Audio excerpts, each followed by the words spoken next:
बहुत समय पहले की बात है।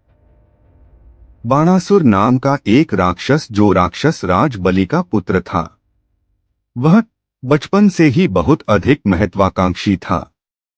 वह बड़ा क्रूर राक्षस था, लेकिन भगवान शिव का स्वभाव से सरल और दानवीर देवता होने के कारण उनसे वरदान पाने की इच्छा लेकर बाणासुर भगवान भोले का अनन्य भक्त बन गया। बाणासुर ने भोलेनाथ से वरदान पाने के लिए बहुत कठिन तपस्या की।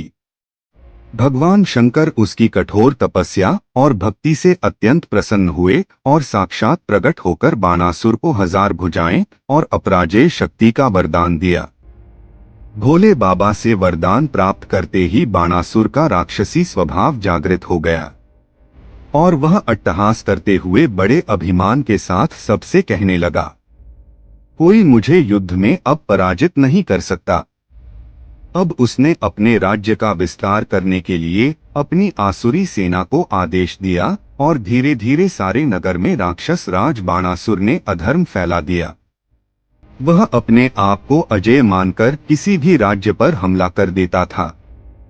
वरदान मिलने के बाद बाणासुर का राज्य भगवान भोलेनाथ की छत्रछाया में आ गया और भोले बाबा स्वयं बाणासुर के राज्य शोणितपुर की रक्षा करने लगे।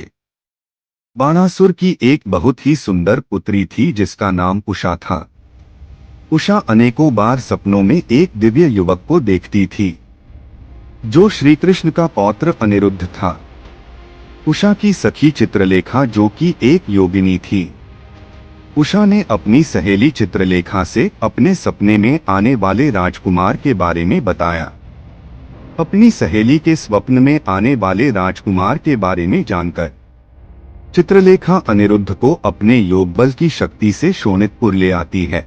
जब बाणासुर को पता चला कि एक यदुवंशी युवक उसकी पुत्री के साथ है, तब बिना किसी पूछताछ या जानकारी के बाणासुर ने अनिरुद्ध को बंदी बना लिया और उसे नागपाश शक्ति में जकड़ दिया और इस तरह से सीधे सीधे बाणासुर राक्षस ने भगवान श्री कृष्ण को युद्ध के लिए चुनौती दे दी। श्री कृष्ण को जब अपने पौत्र की नागपाश में कैद की खबर मिली तो उन्होंने दाऊ बलराम और अपनी सेना के साथ शोणितपुर नगर की ओर कूच किया।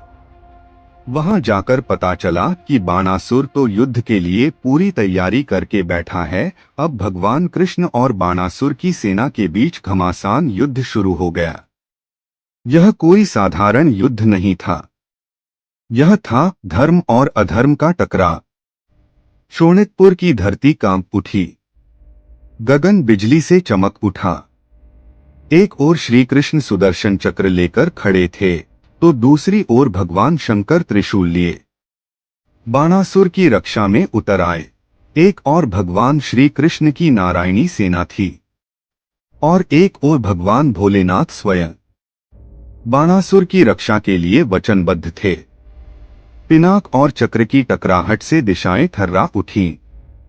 राक्षसों की सेना भगवान श्री कृष्ण की सेना से युद्ध करती रही। श्री कृष्ण ने अनेकों राक्षसों को मृत्यु के घाट उतार दिया। युद्ध कई दिनों तक चला, दिव्य अस्त्रों से आकाश भर गया।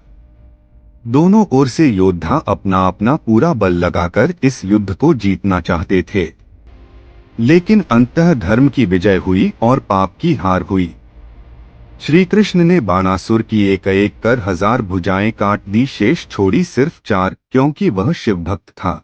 लेकिन भगवान शंकर के भक्त होने के कारण श्री कृष्ण ने बाणासुर का वध नहीं किया।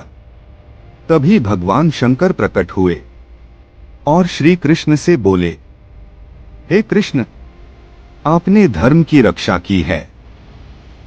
बाणासुर का अधर्म का संसार नष्ट हुआ और उसका घमंड अब टूट गया है। हे वासुदेव श्री कृष्णा, कृपया मेरे भक्त पर दया दृष्टि कीजिए। मैंने उसे उसके प्राणों की रक्षा का वचन दिया है। श्री कृष्ण ने मुस्कुराते हुए भगवान भोलेनाथ को प्रणाम करते हुए कहा, हे बाबा भोलेनाथ, आप साक्षात करुणारूपी भगवान हैं। इस सृष्टि में होने वाली सारी घटनाएं आप पूर्व से ही जानते हैं।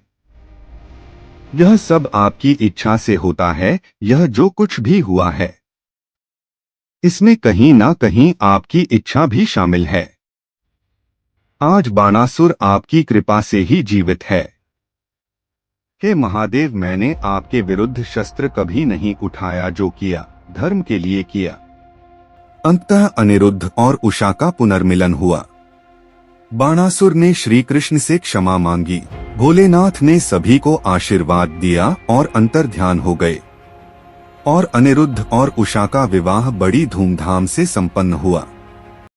प्रिय मित्रों, यह कथा हमें भक्ति, क्षमा और संयम का संदेश देती है।